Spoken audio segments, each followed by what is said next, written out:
So I'm gonna show you guys how I shade on Procreate. These are the pieces I've done already or the progress work.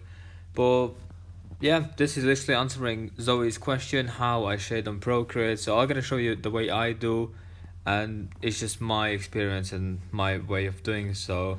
So if you add a new one, new canvas, see the bottom one says Ziggy Ink Tattoos, and if you can see I'm drawing on about 5,000 almost by 5,000 pixels, and I have on 390 dpi. If you open there in the settings, it's like dots per pixel or something like that. So I just literally got 390. I don't know if that's the max or that's not, but it just works for me.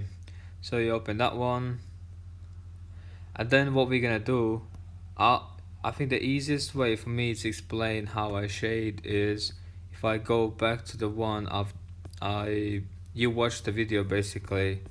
Let me find it. I got the line work saved right here. So this is the line work, and that's a good thing as well. Always save the line work, just in case if you mess it up or if you change your mind right in the middle. But as long as you have the line work, you always have the backup where to go and where you start from the scratch. If you, I don't know, sometimes it happens when you start something and then you change your mind. You're like, I wish I did differently. I wish I did that. You can just save line work, and it's a nice backup basically. So what I mostly do is I imagine my light source. Yeah, so let's take this gonna be, no, let's make it smaller, more saturated. Like this would be the light source for us. Yeah, so what would happen is the light from that point would hit in that direction. Yeah, I should really do on this layer. Let's make a new layer. So the light would hit there approximately, yeah, and it would hit like that as well. No, I think that's good example. So when the light goes from there, yeah, that's the plan. Yeah, so if we take that one, saturation lower, so you still kind of see but you don't really see, if that makes sense. So the light hits from there. What happens is all this bottom area there, oh man, I should take a bigger brush, airbrush there. So all this bottom area would become darker. Yeah, so imagine that in your head, that would come darker. It's quite hard to explain actually. When you draw it just becomes naturally, but when you try to explain somebody it's not really that easy. Let's get rid of that one. So light source is from that, yeah. This is the light source. So what I do mostly is I think the easiest way to save up a massive headache is when you choose section tool up there, yeah, and then you put automatic. If you see there in the bottom, I just press automatic, yeah. So you just select the area you want, and the busier it gets, the more there is to select. But it is what it is to save up. Oh, should do that. And the cleaner it gets, the less headache is for you to clean, to delete afterwards, and I think it's just less hassle. The more you find yourself like not the hacks maybe, but there's always better way of doing, if you know what I mean. Not always you need to struggle, not always you need to like fight and waste like 4 hours where you can spend 15 minutes. And this is just my way of saving time, and if I save some time that means I can do something else more better, more cleaner, and it doesn't put me off. I'm pretty sure you all know what it feels like when something puts you off, and then all this motivation what you had is just wasted, and then you're back on zero and you just don't want to do anymore, and all that headache. So we almost done. I'm gonna leave that white line there, it just looks pretty cool actually. Oh man, come on, select all of it. That's it. So I would select like that, then I would pick a brush And I always go with soft brush. It's just my way of preference, I would say. Then let's pick maybe not black, but something close to black. There. And see here on saturation bar, I always go about 20% because I like it. And I would say I like to build up my shadows, not just like go with full saturation booms and oh shit, I didn't like that. So I go into like 25, let's say, and I build up my saturation like that. So I prefer to do maybe 1, 2, or 3 strokes of brushes, then one big, and then cancelling, then one bigger, and then cancelling, and then cancelling, and then cancelling, and I think it's just too much job time. So change up your brush sizes, depends what you need, what kind of size you need, what kind of area you are. Always keep in mind that right side, little bit behind, is the light source, so which means all this naturally becomes darker. So let's do that. See what I mean by building up the shadows? I think it's easy and it's better. And see if you put your brush onto her face, yeah, and that little circle, that indicator which shows how big the brush is, it still kind of goes onto the hat, yeah, so it creates a nice shadow. If you shade right on the hat, it goes overboard, but if you shade like just before that, it creates a nice shadow and it makes it more like 3D looking. Probably now I wouldn't change any saturation for the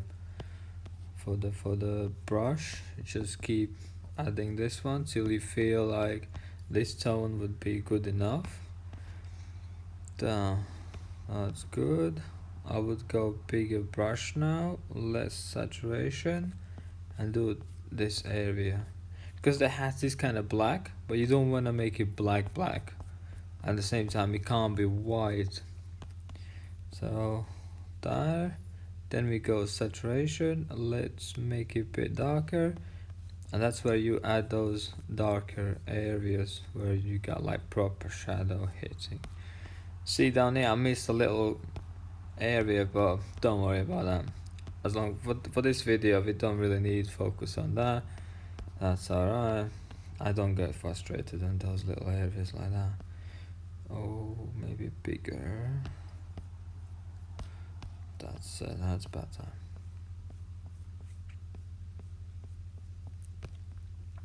See, my preference is to build up the shadows, not just run into them and start with darker ones. I prefer to go lighter, maybe 3-4 times, and I just feel like I have more control of the brush than the brush would do herself. I think I made that too dark. Let's go back down.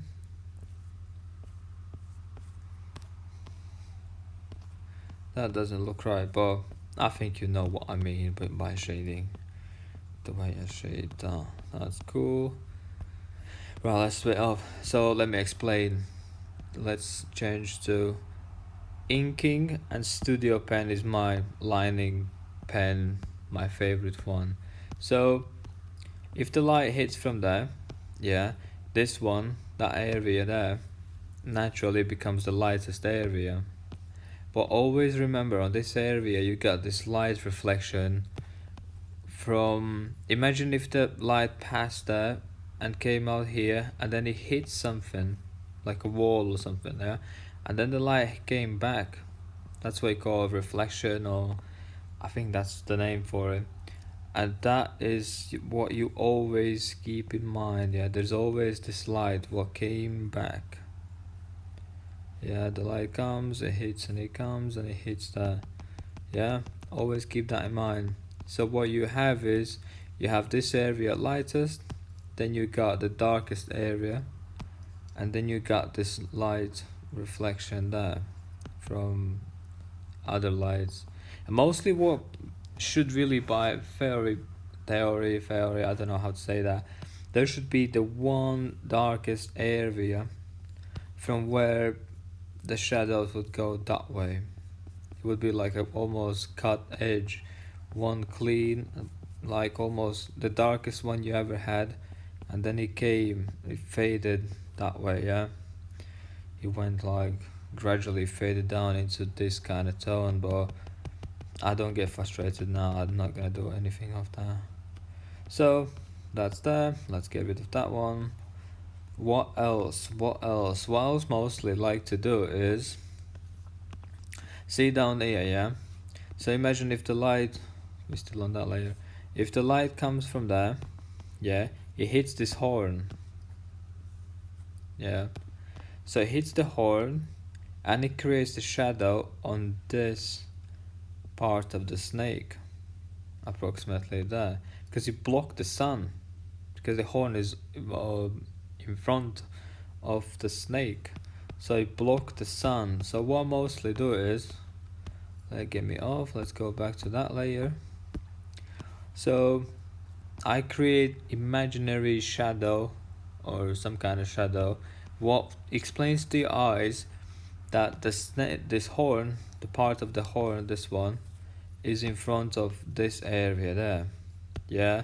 So what I do is, oh, another thing, when you shade, yeah, you always need to consider the shape of your subject.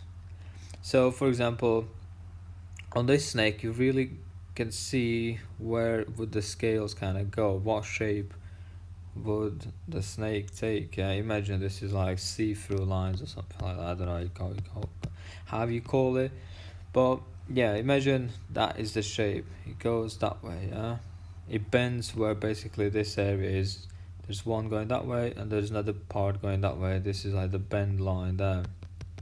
So if you go back, so what I do is, see up there, left top right corner, select tool, yeah, and then I take freehand, hopefully you can see, and then with this one I select the area of what I want to shade. So if I go there, oh man, go on, let's go following them. Let's pick the size we want and always consider the shape of the snake. Yeah, he would go there, following about there, and then it joins back to the gray circle. So we just mark the area what we want to shade. Then I go to brush, I pick my airbrush, the soft brush, saturation again quite down, size maybe a bit bigger, and then boom, 1 2 3. And what I like to do is on the bottom this way, yeah, so on the bottom area I make darker than the top one. Let me explain. So if you make some brush maybe a little bit smaller, I add this area a little bit darker than the top one. I don't know if that's the correct way of not, but I prefer, you know, I like to do this way. So I just made really dark shadow. That shouldn't be really too dark. Let's go back and add a little bit darkness, a little bit, not too much. Let's get rid of the selection tool. See that looks better already. So let's go for this area. Yeah, so again the light would hit from, let's go back to that layer. So light would hit from there. Let's pick jumping from brush to brush. So the light would hit this snake, and this line here is the edge line. Yeah, so this is the top, and this would become the bottom, yeah, of the snake, the body. So from here it would create a shadow which would hit about there.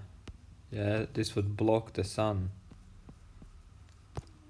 I hope you understand, guys.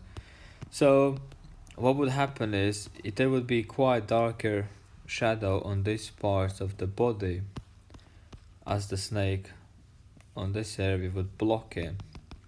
So we're gonna do exactly what we did about here. Yeah, So again, we pick selection tool, it's on freehand, and then we select the area we want to do the shading. So I would go from there, and as it goes on, same on the school, maybe, yeah, that's the name for it. The shadow would go on the school as well, because the snake is covering part of the school. And again, take in consideration the shapes you would take. I would say about there, then about here. It would go around, curves, would go approximately there, then about here, joins over here, then what was that, and then up, let's pull maybe this low, and then again in considerate the shape of the snake, so you don't like fight against it, you do more naturally as possible. So that's selected, back on brush, let's pick the airbrush again, soft brush, so size bigger, 1 2 3 4, and then remember I do darker bottoms. If you don't want to do it, don't do it, it's just my way of doing. So that's there, this area would be darker than others, let's go about there, because that's more inside, like behind it. Same with this one, maybe not that small, that would be darker, this area would be darker as well, just because it's like inside there.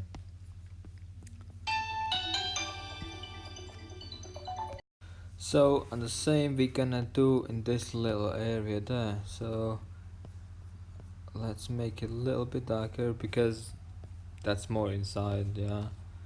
And I didn't mark that one, I can't shade that one. So approximately, like, you can see what I'm doing. Gonna make a bigger brush, maybe not that big. Let's make this a little bit smoother. I think I made too dark again, or maybe that's just good enough, but you can kind of see like what I'm doing.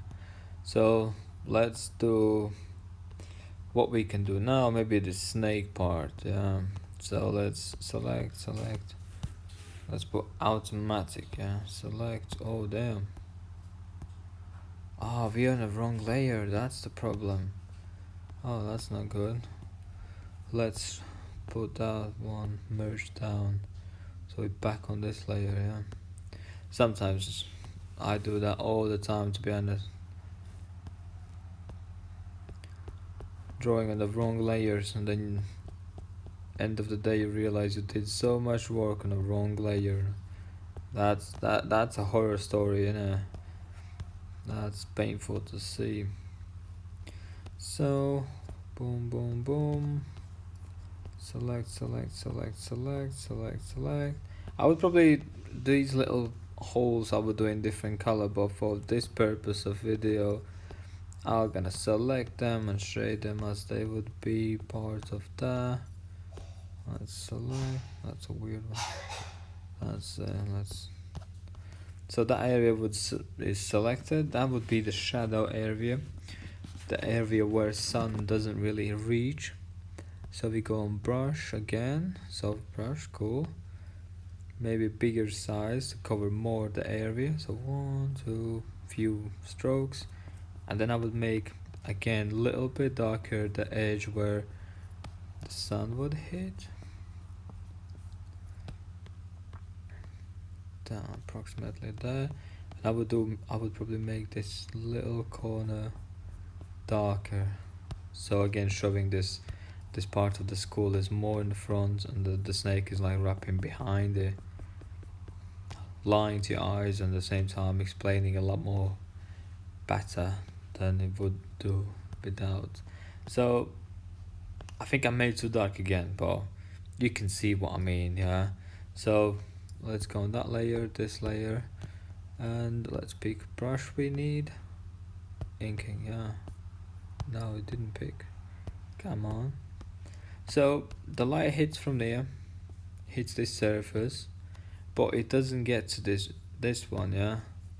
So that's why there's shadow. But again, the light came here, and let's say there's something, I don't know, anything, and the light hits back, yeah, and that's where it gets this reflection, and that's where it gets this light, and this area it get the least amount of light. That's why there's darker. Yeah, so pretty easy and straightforward, really.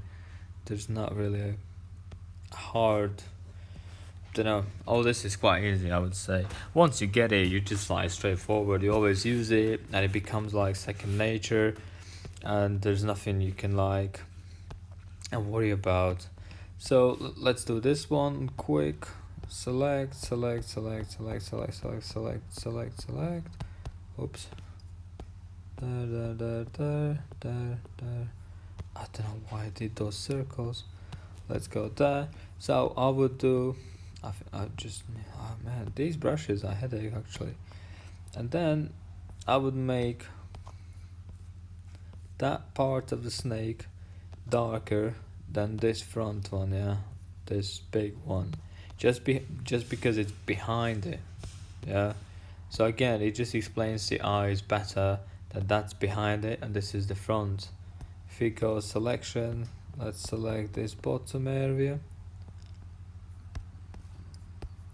Then let's do quickly, boom, and then we go on brush, 1 2 few strokes, and then boom. See what I mean? The shadow, boom. No, actually the light came. Oh man, these brushes are headache. Damn. That's it. The light came here, it didn't hit there, and the light came here, hit there, and because this area is behind it, it's darker, and because this is where this line is where the snake bends, that's why I did on purpose, so it's just easier for me to do as well. So that's where the shadow starts. This area was where it get extra light hit back from anything else, from the nature, from all the background, whatever is behind it. And then yeah, that's pretty much as it goes. So see for this area, yeah, I would do select, lots of selections there. Oh man, right, that'll do. I'm running out of patience. Let's go back to airbrush. No, it didn't pick. Need to hit harder maybe. And then I would make that a little bit darker than the front one, and then let's go there, this one. So I would make, oh man, these brushes are really frustrating. They should make something easy on the side here where you can pick a brush, just don't know, something that easier than going all the way there. And then yeah, so what I mean is, this is the top, that has to be darker. This area is behind it, it naturally goes darker, and this one has to be lighter than the snake behind it for your eyes to see. That's more the front and the snake is the background. And see how easy it is to shade. Literally, you just select the area you want to work with, pick the brush, put the saturation up and down, left and right, or pick a color. I've shaded with the black, yeah. But if you want to shade straight with like a color, just down here, pick a color you want and go for it. Easy as that. And yeah, I think this way it's quite easier. There's less deleting, less stress. It's just clean, straightforward. You don't need to go back and forwards and back and forwards and cleaning and trying to like, how to say, clean up after yourself. But this way you save a lot of time, and it becomes so clean as well. So, what I mean? Just using this way, you look more like professional, like you know what you're doing, even if you're struggling, or even if you don't know what you're doing, or still trying to find what you want to do or how you want to do.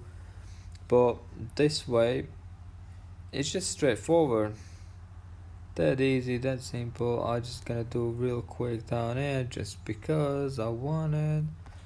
Then select, let's go with airbrush. Oh man, I forgot I picked the wrong color. So let's create a quick shadow, because the shadow would create that's how it goes.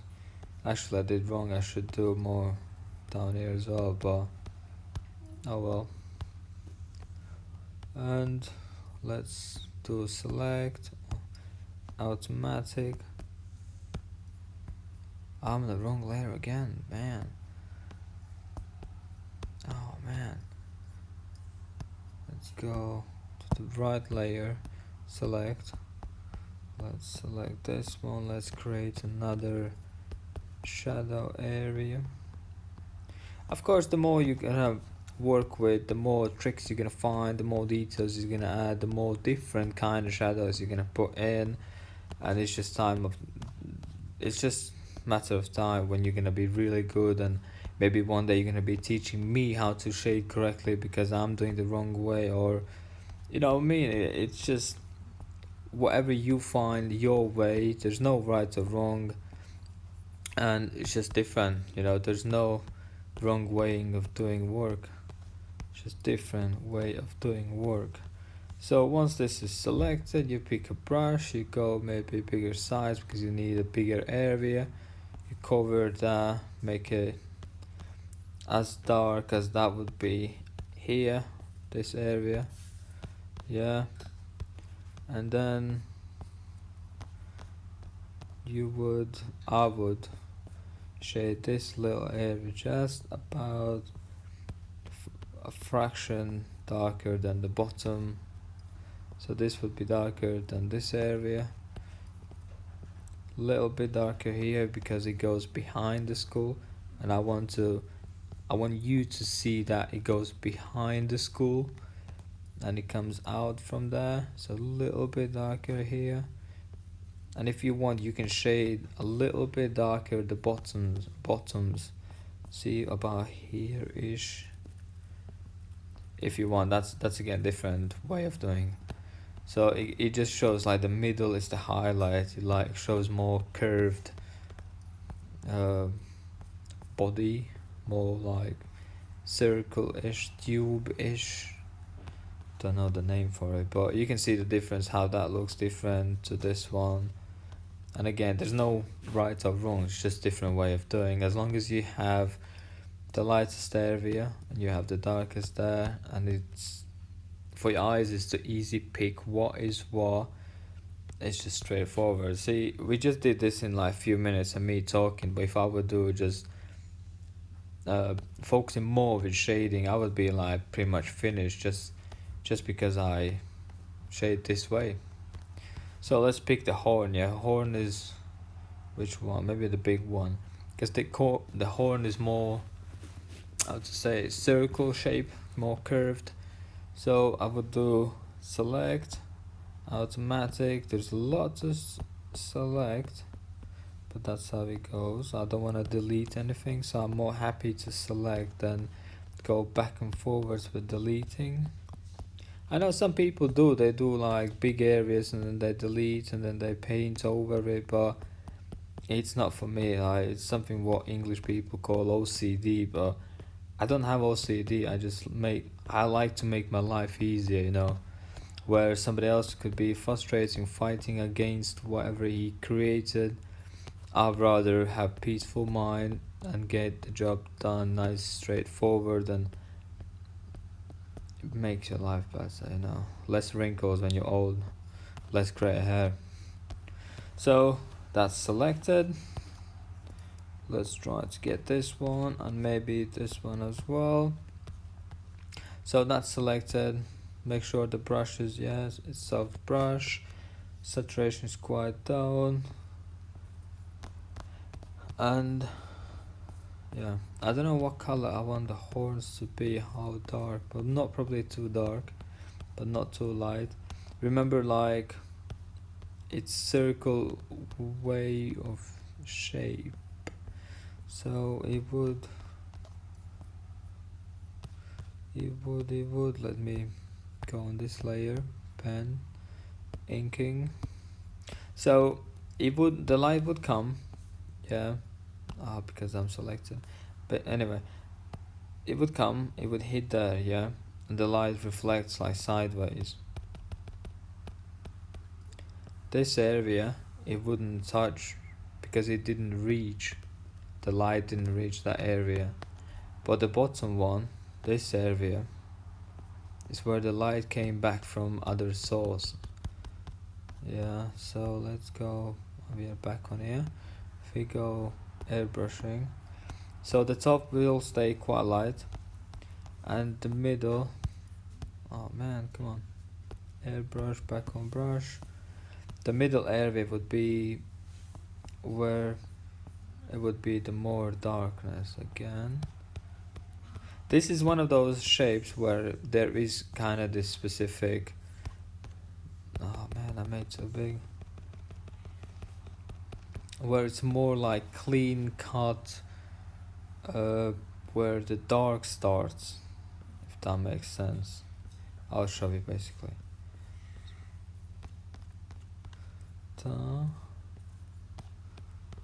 So if the light comes from top right corner, we need to add the shading more this side.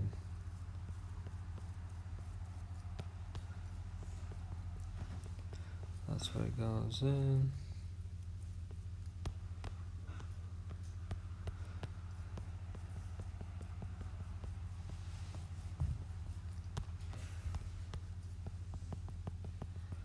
Approximately like that. Then, because I didn't do any light reflection in this area, I'm gonna pick just a lighter tone and I'm gonna paint on it. That's another trick you can do. If you don't know how to shade into that, just pick the lightest one and go back and add to it. Yeah, see what I mean?